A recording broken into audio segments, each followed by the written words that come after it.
केसी वेणुगोपाल जी, हरीश चौधरी जी, राजीव शुक्ला जी, बीवी श्रीनिवास जी, राजेंद्र बिट्टू जी, हमारे candidate Gurpreet Singh GP जी, थोड़ा ये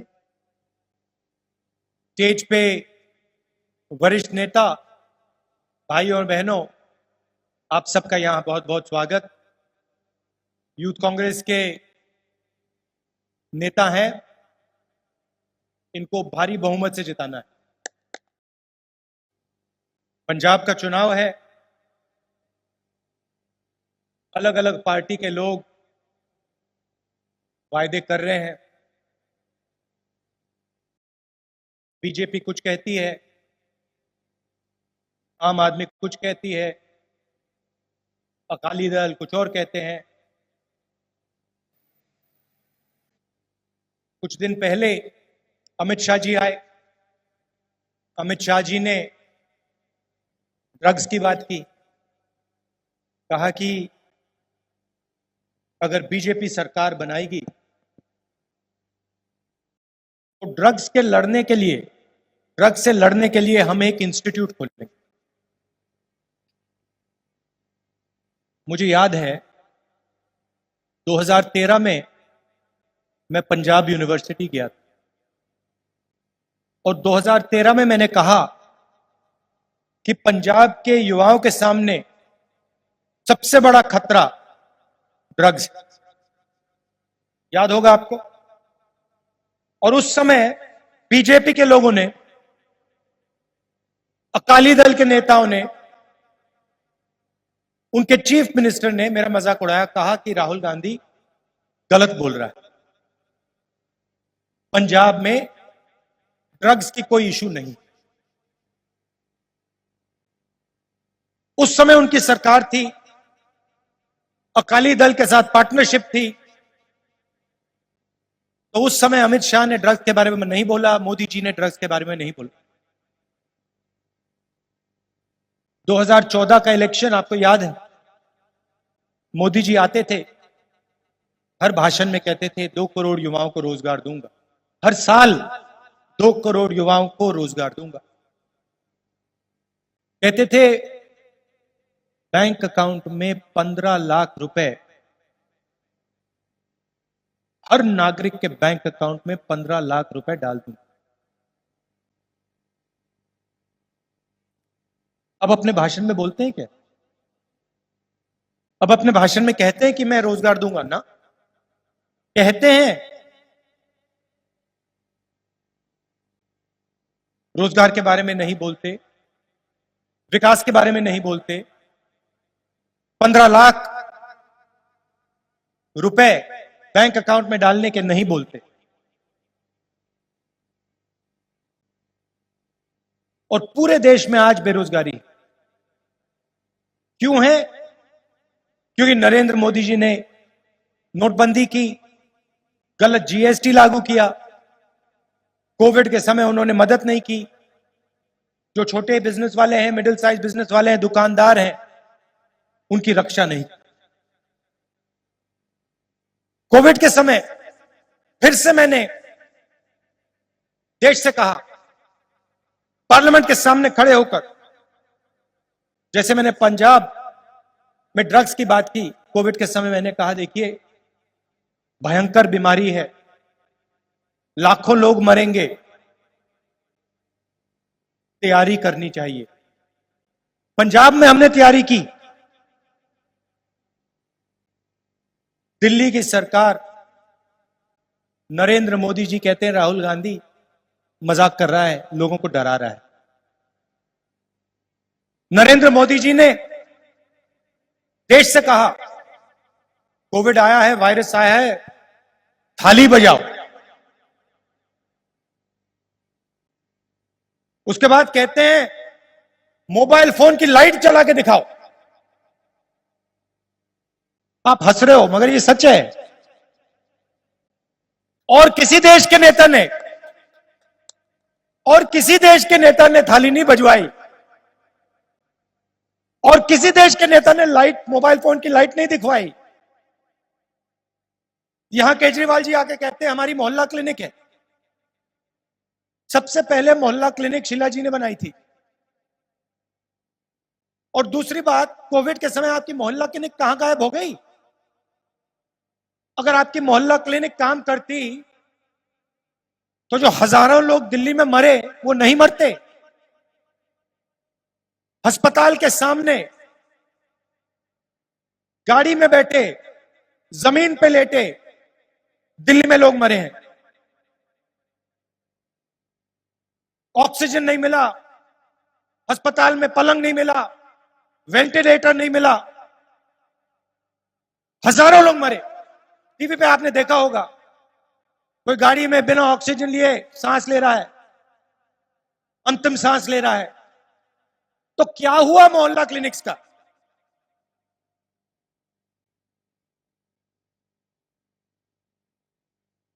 दिल्ली में आप जानते हो ऑक्सीजन सिलेंडर किसने पहुंचाए? ये देखो बोले, ये यहां कहते हैं कि मोहल्ला क्लिनिक खोली हमने, स्वास्थ्य का काम किया। अगर आपने स्वास्थ्य का काम किया तो फिर यूथ कांग्रेस ऑक्सीजन के सिलेंडर क्यों पहुंचा रही थी? मीडिया में क्यों आ रहा था कि दिल्ली सरकार ऑक्सीजन सिलेंडर नहीं पहुंचा रही है, मगर यूथ कांग्रेस के लड़के सिलेंडर पहुंचा रहे हैं?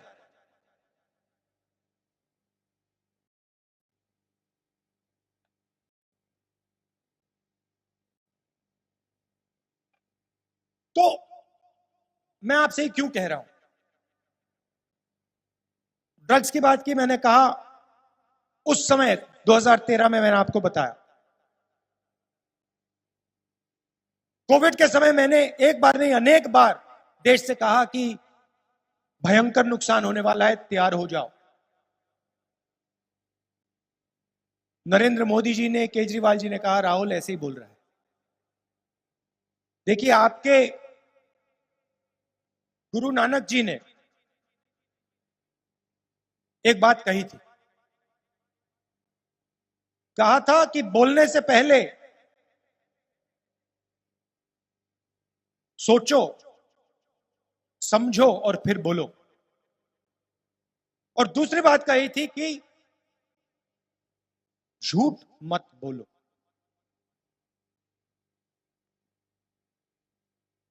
झूठ मत बोलो। मैं यहां आपको झूठ बोलने नहीं आया हूं। मैं आपको यह कभी नहीं बोलूंगा कि 2 करोड़ युवाओं को मैं साल में रोजगार दूंगा। कभी नहीं बोलूंगा कि 15 लाख रुपए बैंक अकाउंट में डाल दूंगा।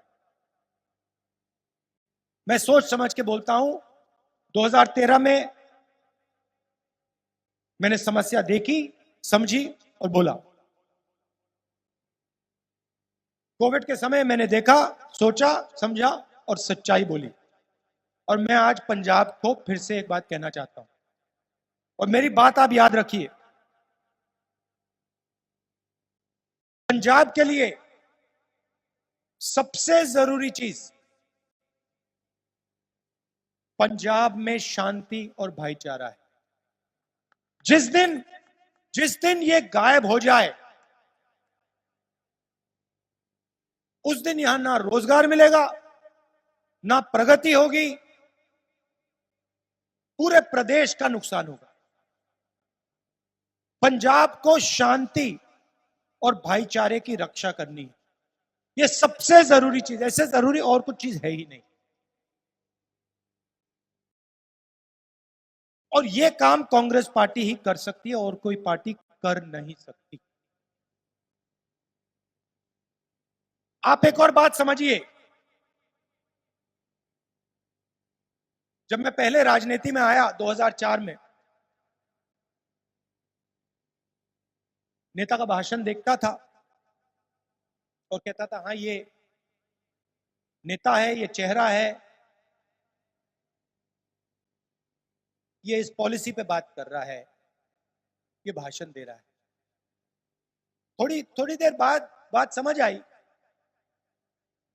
कि नेता सिर्फ एक व्यक्ति नहीं होता है। नेता के पीछे अलग अलग शक्तियां होती हैं, ताकतें होती हैं। राजनीति समझनी है तो नेता का चेहरा मत देखो, नेता के पीछे कौन सी ताकत है, कौन सी शक्ति है, सामने कौन सी शक्ति आ रही है, पीछे कौन सी शक्ति छुपी है, इसको पहचानो।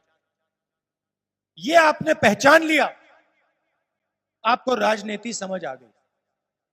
2-3 उदाहरण आपको देता हूं। क्या नरेंद्र मोदी के पीछे किसानों की शक्ति हो सकती है? क्यों नहीं? क्यों नहीं हो सकती? ये देखो, क्योंकि नरेंद्र मोदी ने 3 काले कानून बनाए। वो कुछ भी कह लें, 1 साल के लिए हिंदुस्तान के किसान सड़क पे थे। कोरोना के समय ठंड में किसान बाहर खड़े थे। नरेंद्र मोदी के पीछे हिंदुस्तान के किसानों की शक्ति नहीं है, क्योंकि अगर होती तो किसान बाहर नहीं खड़ा। तो फिर आप पूछिए, अगर नरेंद्र मोदी के पीछे किसानों की शक्ति नहीं है, अगर नरेंद्र मोदी के पीछे किसानों की शक्ति नहीं है, तो कौन सी शक्ति उसके पीछे है? कौन सी छुपी हुई शक्ति नरेंद्र मोदी जी के पीछे नरेंद्र मोदी को मदद कर रही है? ये देखिए, ये देखिए, जवाब मिला 2 मिनट में। अगर किसान नहीं है उनके पीछे, तो वही होंगे जिनको 3 काले कानूनों का फायदा मिलेगा। वही हो सकता है और कोई हो ही नहीं सकता। तो देखिए, किसको मिल रहा है फायदा 3 कानूनों का? किसानों को नहीं मिल रहा, छोटे व्यापारियों को नहीं मिल रहा, दुकानदारों को नहीं मिल रहा, हिंदुस्तान के 2-3 सबसे बड़े अरबपतियों को मिल रहा है। तो सीधी सी बात है, किसान की शक्ति नरेंद्र मोदी के पीछे नहीं, अरबपतियों की शक्ति उनके पीछे छुपी हुई। अब चलिए केजरीवाल जी के पास चलते हैं। मैं आपसे पूछना चाहता हूं, केजरीवाल जी के पीछे कौन सी शक्तियां छुपी हैं? ये देखिए, क्या कांग्रेस पार्टी का कोई भी नेता आतंकवादी के घर जा सकता है क्या?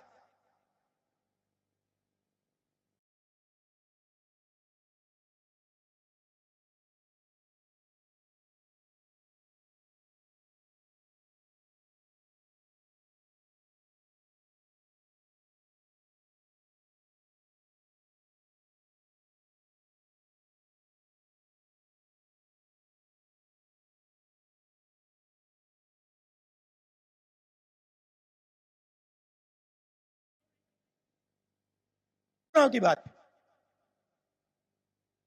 मगर याद रखिए, ताकत अपना चेहरा नहीं दिखाती, ताकत छुपी रहती है। नरेंद्र मोदी जी के पीछे जो ताकतें हैं वो दिखती नहीं है, वो काम करती हैं, छुपी रहती हैं।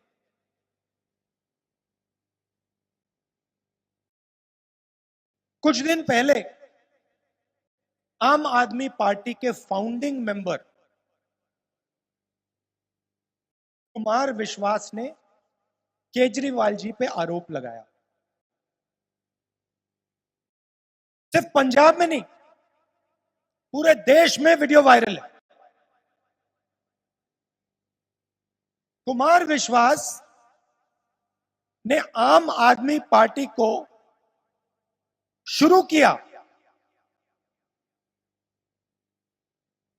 मगर उनके आरोप के बारे में केजरीवाल जी एक शब्द नहीं कह पा रहे हैं। क्यों? जवाब देना चाहिए, और लंबा जवाब नहीं केजरीवाल जी, सीधा जवाब, हां या ना। क्या कुमार विश्वास सच बोल रहा है या झूठ बोल रहा है? सीधी सी बात है। लंबे भाषण देने की जरूरत नहीं है। एक शब्द मीडिया से आप मिलते हैं, एक शब्द कुमार विश्वास झूठ बोल रहा है, मैंने ऐसी बात नहीं की, या फिर कुमार विश्वास सच बोल रहा है, मैंने ऐसी बात की। जवाब नहीं दे रहे हैं। जवाब क्यों नहीं दे रहे हैं? क्योंकि आम आदमी पार्टी के फाउंडर सच बोल रहे हैं। तो आपको यह समझना है कौन सी शक्तियां किस नेता के पीछे दिख रही हैं और कौन सी शक्तियां किस नेता के पीछे छुपी हुई हैं। और अगर आपने ये बात ठीक से नहीं पहचानी तो आपका और पंजाब का जबरदस्त नुकसान होगा। मेरी बात याद रखिए। इसके बारे में मैंने कहा। अच्छा, एक और सवाल, क्या राहुल गांधी ने या चन्नी जी ने मजीठिया जी से माफी मांगी क्या? क्यों नहीं? केजरीवाल जी ने क्यों मांगी? ड्रग्स की बात कर रहे हैं,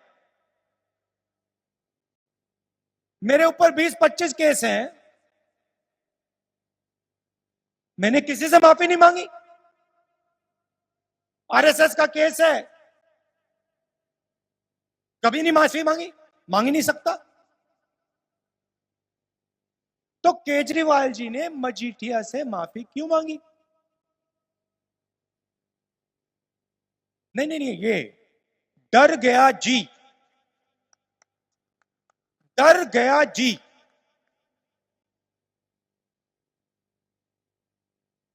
तो आपको यह पहचानना पड़ेगा,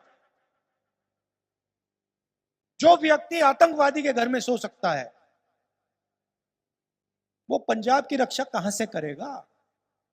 जो आदमी डर जाता है वो पंजाब की रक्षा कैसे करेगा? कल आपने वीडियो देखा होगा, 16 दिन से दिल्ली मॉडल की बात करते हैं, पहले गुजरात मॉडल की बात चलती थी, अब दिल्ली मॉडल की बात चल रही है। मोदी जी पहले कहते थे एक मौका दो, अब केजरीवाल जी कह रहे हैं एक मौका दो। आपने बी टीम की बात की। केजरीवाल जी के घर के सामने 16 दिन से हजारों महिलाएं बैठी हैं।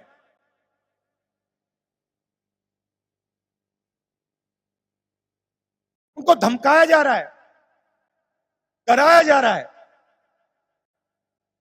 कोविड के समय सड़कों पे हजारों लोग मरे। कौन सा दिल्ली मॉडल है ये? जैसे वो गुजरात मॉडल खोखला था, पूरी दुनिया ने उसको देखा, वैसा ये दिल्ली मॉडल खोखला है, इसमें कुछ है नहीं।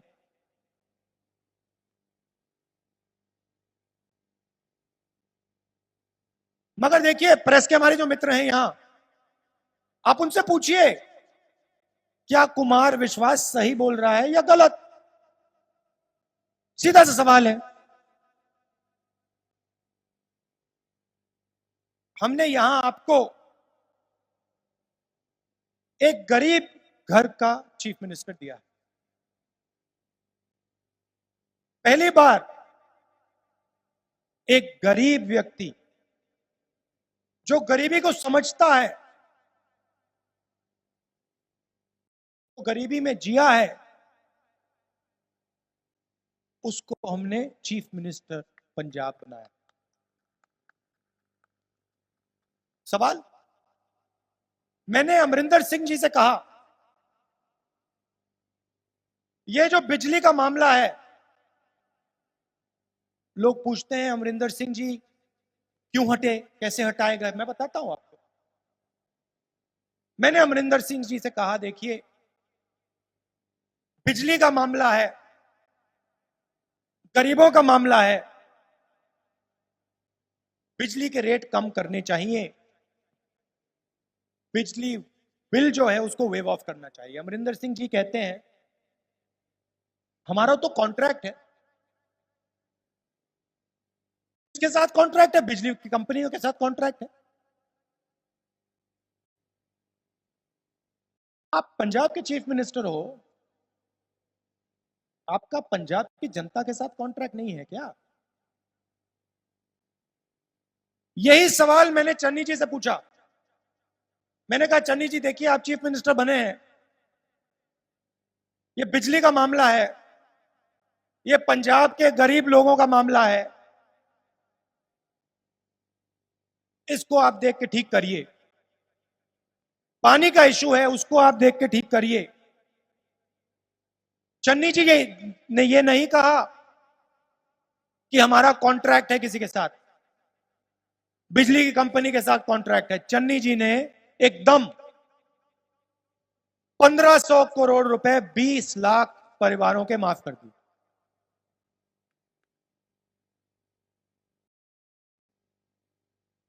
तो अगर चन्नी जी ने गरीबों, पंजाब के गरीबों की बिजली बिल माफ किया तो कौन सी शक्ति उनके पीछे है?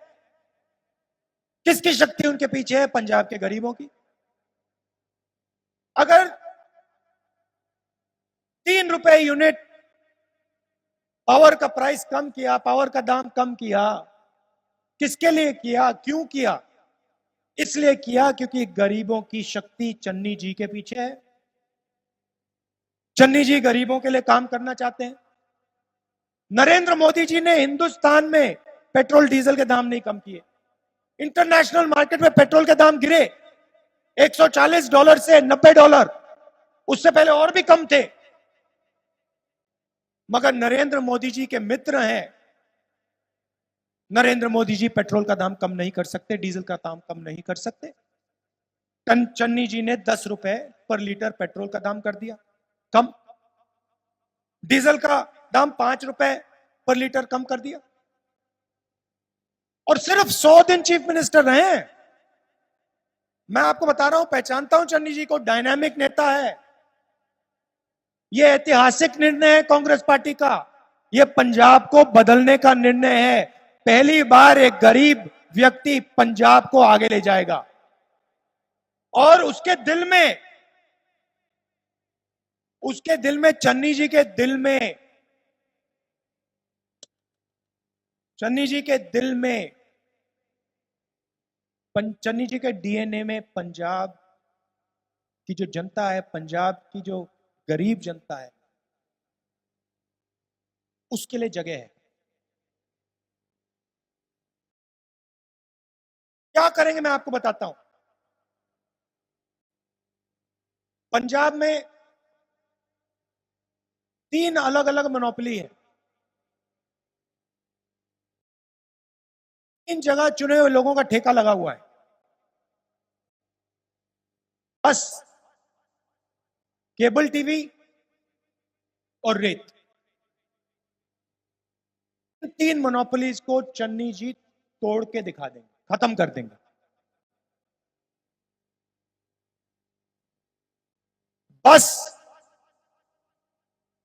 बस की मोनोपोली को तोड़ने के लिए युवाओं को परमिट मिलेगा। आप यहां लिख लीजिए, आज केबल 400 रुपए का है, उसको हम 200 रुपए कर देंगे।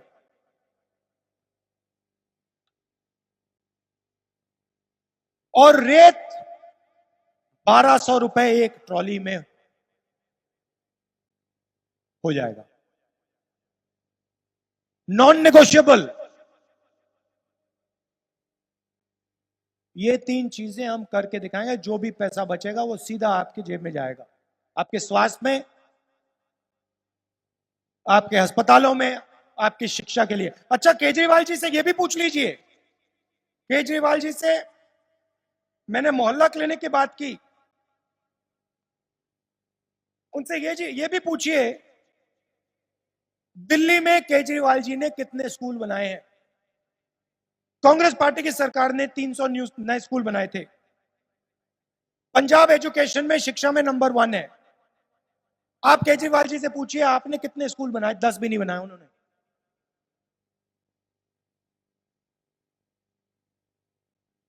आज जब आपको नक्शे की जरूरत होती है, परमिट की जरूरत होती है, सर्टिफिकेट की जरूरत होती है, आपको सरकारी ऑफिस में जाना पड़ता है, एक बार नहीं अनेक बार। छोटा सा नक्शा, ऑफिस में आप लोग घंटों बैठते हो। 170 सर्विस, सरकारी सर्विस, चाहे वो नक्शे की बात हो, सर्टिफिकेट की बात हो, परमिशन की बात हो, 170 सर्विसेज हम इंटरनेट के माध्यम आपके घर में डायरेक्ट, आपके मोबाइल फोन पे, आपके कंप्यूटर पे डायरेक्ट आपके हवाले कर देंगे। आपको कहीं जाने की जरूरत नहीं पड़ेगी, आपको कहीं जाने की जरूरत नहीं पड़ेगी। अपने फोन से सीधा नक्शा मंगाओ, सर्टिफिकेट की जरूरत सर्टिफिकेट मंगाओ, सीधा आप डायरेक्ट अपने मोबाइल फोन से, अपने कंप्यूटर से ये काम कर पाओगे। 170 सर्विसेज डायरेक्ट आपके लिए। यहां हमारे कार्यकर्ता आए हैं,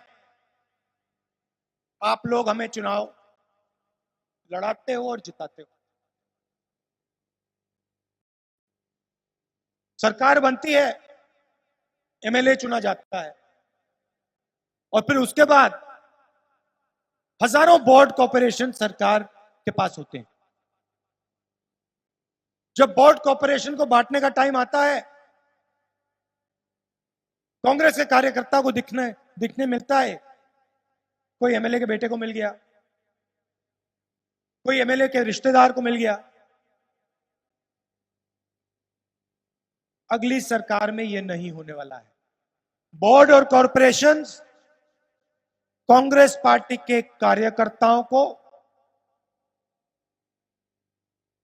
जो हमारे लिए अपना खून पसीना देते हैं, कार्यकर्ताओं को जो छोटा इलेक्शन लड़ते हैं, पंचायत में इलेक्शन लड़ते हैं, इन लोगों को कॉर्पोरेटर्स, इन लोगों को बोर्ड्स और कॉर्पोरेशन मिलेंगे।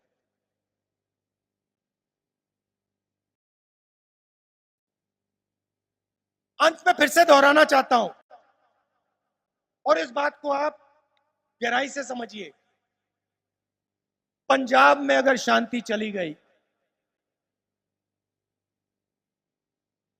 रोजगार नहीं मिल सकता। पंजाब में शांति चली गई, प्रगति नहीं हो सकती, विकास नहीं हो सकता, इंडस्ट्री नहीं बन सकती, सवाल ही नहीं पैदा होता।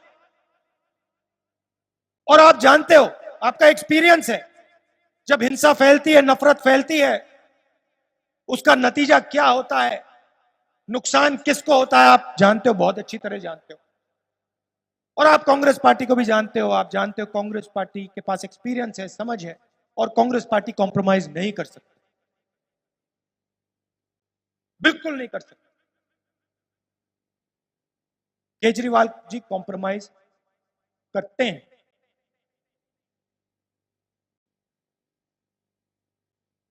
केजरीवाल जी ने पिछली बार आतंकवादी के घर वो सोए थे, और कुमार विश्वास जी ने बयान दिया है, जो फाउंडिंग मेंबर थे आम आदमी पार्टी के, उन्होंने बयान दिया है केजरीवाल जी के बारे में। केजरीवाल जी को जवाब देना चाहिए, क्या ये बयान सच है या झूठ। और पूरा पंजाब जानता है कि आम आदमी पार्टी के पीछे कौन सी शक्तियां छुपी हुई हैं, पूरा पंजाब जानता है, और इससे आपका नुकसान होने वाला है। कांग्रेस पार्टी को समर्थन दीजिए, गरीब चीफ मिनिस्टर है, गरीबी को समझते हैं, डायनामिक चीफ मिनिस्टर है, बिजली का काम किया, पानी का काम किया, पेट्रोल डीजल का काम किया। 100 दिन हुए हैं, उनको 5 साल दीजिए, कांग्रेस पार्टी को पूरा समर्थन दीजिए, जिताइए। हमारे ये युवा कैंडिडेट हैं, ये तो भैया मैं गारंटी चाहता हूं, युवा कैंडिडेट है, इनको भारी बहुमत से जिताइए। बहुत बहुत धन्यवाद। नमस्कार। जय हिंद।